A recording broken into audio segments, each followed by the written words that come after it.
الحمدللہ رب العالمین والعاقبۃ للمتقین والصلاۃ والسلام علی سید الانبیاء والمرسلین اما بعد فاعوذ باللہ من الشیطان الرجیم بسم اللہ الرحمن الرحیم۔ گرامی قدر،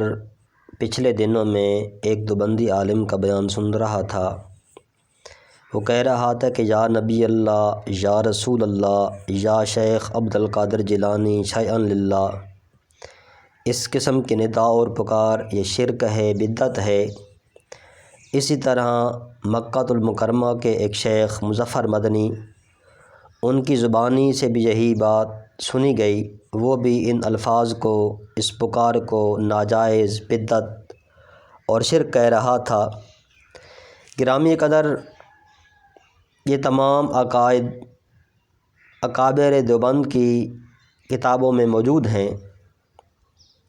یا تو یہ لوگ اپنے اکابر کی تعلیمات سے غافل ہیں،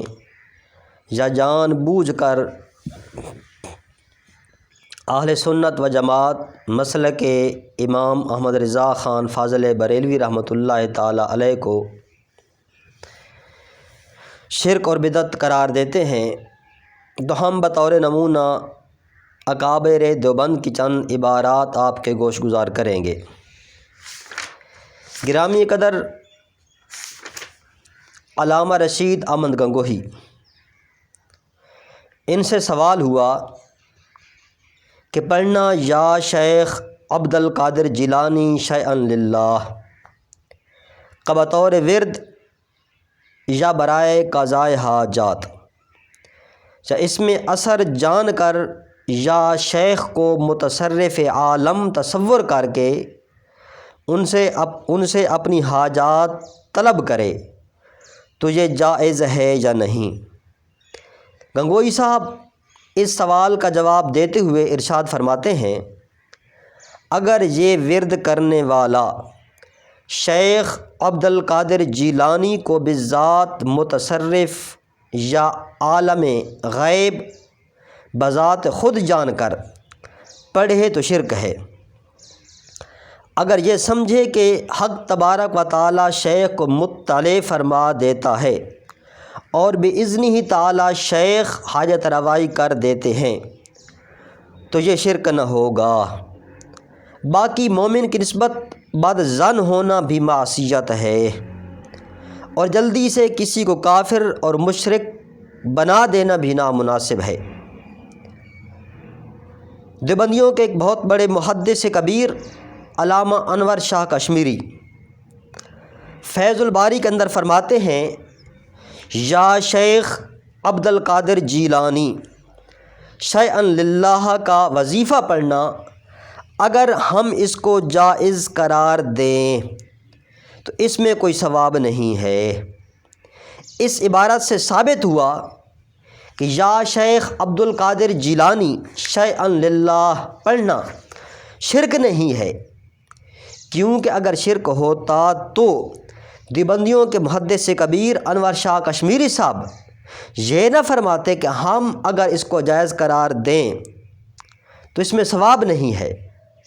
یعنی اگر اس کو جائز قرار دیا جائے تو اس میں ثواب نہیں ہے،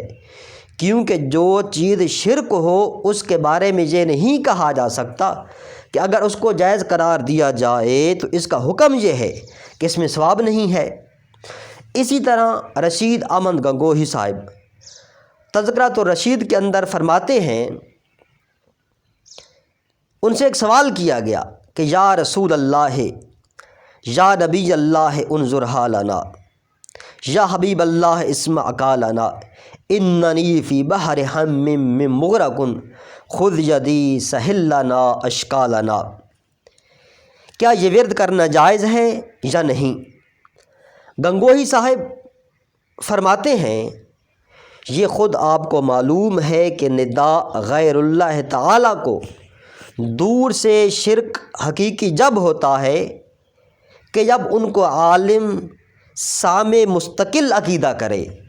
ورنہ شرک نہیں ہے۔ مثلاً یہ جانے کہ حق تبارک و تعالیٰ ان کو مطلع فرما دے گا یا باذنہ تعالیٰ انکشاف ہو جائے گا۔ اب دیکھنا یہ ہے کہ اہل سنت و جماعت جب یا رسول اللہ کہتے ہیں تو ان کا عقیدہ کیا ہوتا ہے؟ ظاہر ہے کہ ہر شخص کو عقیدہ بیان کرنے کا اختیار اسی کے پاس ہوتا ہے، اور اہل سنت بار بار یہ تصریح کر چکے ہیں کہ ہم انبیاء اولیاء میں جس قدر بھی کمالات تسلیم کرتے ہیں سب اللہ تبارک و تعالیٰ کی عطا سے تسلیم کرتے ہیں۔ ہم جب نبی پاک علیہ السلام کو پکارتے ہیں تو ہمارا عقیدہ ہوتا ہے کہ اللہ تبارک و تعالیٰ نبی پاک علیہ السلام کو ہماری آواز سے مطلع فرما دے گا جب اذن ہی تعالیٰ سرکار دو جہاں علیہ السلام پر انکشاف ہو جائے گا۔ یہاں نام نہاد موحدین کی ضیافت طبع کے لیے ہم یہ بھی وضاحت کر دیں کہ ہمارا یہ بھی عقیدہ ہے کہ کوئی کسی کو نزدیک سے بھی پکارے اور یہ سمجھے کہ یہ مستقل سامع ہے تو یہ بھی شرک ہو جائے گا، کیونکہ اللہ تبارک و تعالیٰ کے اذن کے بغیر کوئی نزدیک سے بھی نہیں سن سکتا، دور سے سنا تو دور کی بات ہے۔ اسی طرح تذکرۃ الرشید کے اندر عاشق الہی میرٹھی ارشاد فرماتے ہیں کہ حضرت گنگوہی صاحب کی زبان سے بار بار یہ بات سننے کو آئی کہ آپ نے فرمایا سن لو، حق وہی ہے جو رشید احمد کی زبان سے نکلتا ہے، میں کچھ نہیں ہوں مگر ہدایت و نجات موقوف ہے میری اتباع پر۔ اگر دیوبندی حضرات نجات اور ہدایت چاہتے ہیں تو ان کو یہی عقیدہ رکھنا چاہیے کہ یا رسول اللہ صلی اللہ علیہ وسلم کہنا، اس عقیدہ سے کہ اللہ تبارک و تعالیٰ ان کا مطلع فرما دے گا جب اذن ہی تعالیٰ انکشاف ہو جائے گا، یہ عقیدہ شرکیہ نہیں ہے۔ اگر اب بھی اس ندا کو شرک قرار دیں تو گنگوہی صاحب کے قول کے مطابق وہ ناجی اور ہدایت پانے والے نہیں ہوں گے، کیونکہ گنگوہی صاحب صورت مذکورہ میں یا رسول اللہ صلی اللہ علیہ وسلم کہنا جائز قرار دیتے ہیں۔ اگر یہ لوگ اس کو شرک قرار دیں تو پھر ان کی اتباع نہ ہوئی بلکہ مخالفت ہوئی،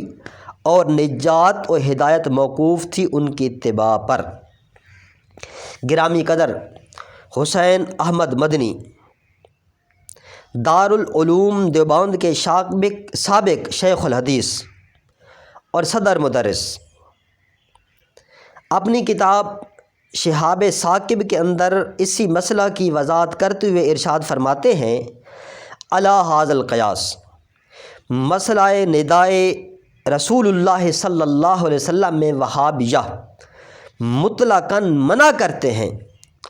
اور حضرات دیوبند نہایت تفصیل فرماتے ہیں اور کہتے ہیں کہ لفظ یا رسول اللہ صلی اللہ علیہ وسلم بلا لحاظ معنی اس طرح نکلا ہے جیسے لوگ بوقت مصیبت و تکلیف ماں باپ کو پکارتے ہیں، بلا شک جائز ہے۔ نمبر 2 فرماتے ہیں کہ اگر بالحاظ معنی درود شریف کے ضمن میں کہا جائے گا تب بھی جائز ہوگا۔ نمبر 3 علی ھذا القیاس، کسی سے غلبہ محبت و شدت وجد اور توخر عشق میں نکلا ہے تب بھی جائز ہے۔ نمبر 4 اگر اس عقیدہ سے کہا کہ اللہ تبارک و تعالیٰ نبی پاک علیہ السلام تک اپنے فضل و کرم سے ہماری ندا کو پہنچا دے گا، اگرچہ ہر وقت پہنچا دینا ضروری نہ ہوگا مگر اس امید پر وہ ان الفاظ کو استعمال کرتا ہے، اس میں بھی حرج نہیں ہے۔ نمبر 5 علی ھذا القیاس، ارباب نفوس زکیہ و اصحاب طاہرہ و اصحاب ارواح طاہرہ، جن کو بود مکانی اور کثافت جسمانی سے اپنے عرائض کی تبلیغ سے مانع نہ ہوں، اس میں بھی کوئی قباحت نہیں۔ آگے فرماتے ہیں کہ وہابیہ خبیثہ یہ صورتیں نہیں نکالتے اور جملہ انواع کو منع کرتے ہیں۔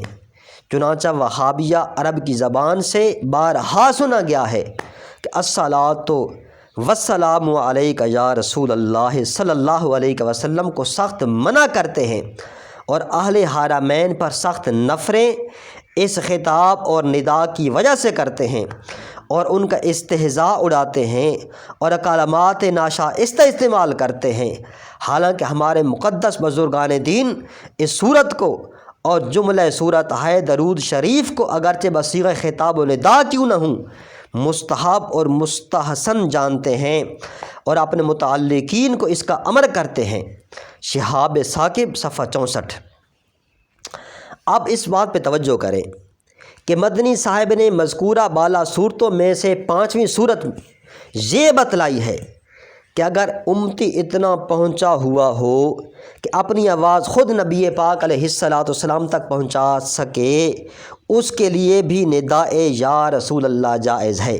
مقام غور یہ ہے کہ اگر امتی نبی پاک علیہ الصلاۃ والسلام کی غلامی کی وجہ سے اس مقام پر فائز ہو جاتا ہے کہ اپنی آواز خود نبی پاک علیہ الصلاۃ والسلام کی بارگاہ تک پہنچا سکے، تو کیا نبی پاک علیہ الصلاۃ والسلام جن کی اتباع کی برکت سے امتی کو اتنا مقام حاصل ہو گیا کہ اس کے لیے بود مکانی اور کثافت جسمانی اپنے عرائض کی تبلیغ سے مانا نہ رہے ہوں، ان کے لیے بود مکانی کس طرح عرائض کے سننے سے مانع ہو سکتا ہے؟ نعت کے سر بگرے باں ہے اسے کیا کہیے۔ گرامی قدر حضرت سیدنا حاجی امداد اللہ مہاجر مکی رحمۃ اللہ تعالی علیہ جو علماء دیوبند کے پیر و مرشد ہیں، ان کا بھی ذرا ارشاد سماعت فرما لیجئے۔ وہ فرماتے ہیں کہ جہاز امت کا حق نے کر دیا آپ کے ہاتھوں۔ اللہ کے پیارے محبوب علیہ الصلاۃ والسلام کو ندا کرتے ہوئے فرماتے ہیں جہاز امت کا حق نے کر دیا آپ کے ہاتھوں، تم اب چاہو ڈباؤ یا تراؤ یا رسول اللہ صلی اللہ علیہ وسلم۔ اور دوسرے مقام پہ ارشاد فرماتے ہیں یا محمد مصطفیٰ فریاد ہے، اے حبیب کبریا فریاد ہے، سخت مشکل میں پھنسا ہوں آج، اے میرے مشکل کشا فریاد ہے۔ آگے بانی دارالعلوم دیوبند قاسم نانوتوی صاحب فرماتے ہیں مدد کر اے کرم احمدی کی تیرے سوا، مدد کر اے کرم احمدی کی تیرے سوا، نہیں ہے قاسم بے کس کا کوئی حامی کار۔ گرامی قدر علماء دیوبند کی عبارات سے بھی یہ بات بالکل واضح اور روشن ہے کہ ان کے عقائد بھی یہی ہے جو ہم اہل سنت و جماعت مسلک حق مسلک امام احمد رضا خان فاضل بریلوی رحمۃ اللہ تعالی علیہ کے ہیں۔ تو یہ لوگ جان بوجھ کر بطور تعصب ہم اہل سنت و جماعت کو مشرک اور بدعتی قرار دے رہے ہیں۔ تو دعا ہے کہ خالق کائنات ایسے لوگوں کی صحبت سنگت سے ہم کو اپنے حفظ و امان میں رکھے، آمین۔ وآخر الدعوانا ان الحمد للہ رب العالمین۔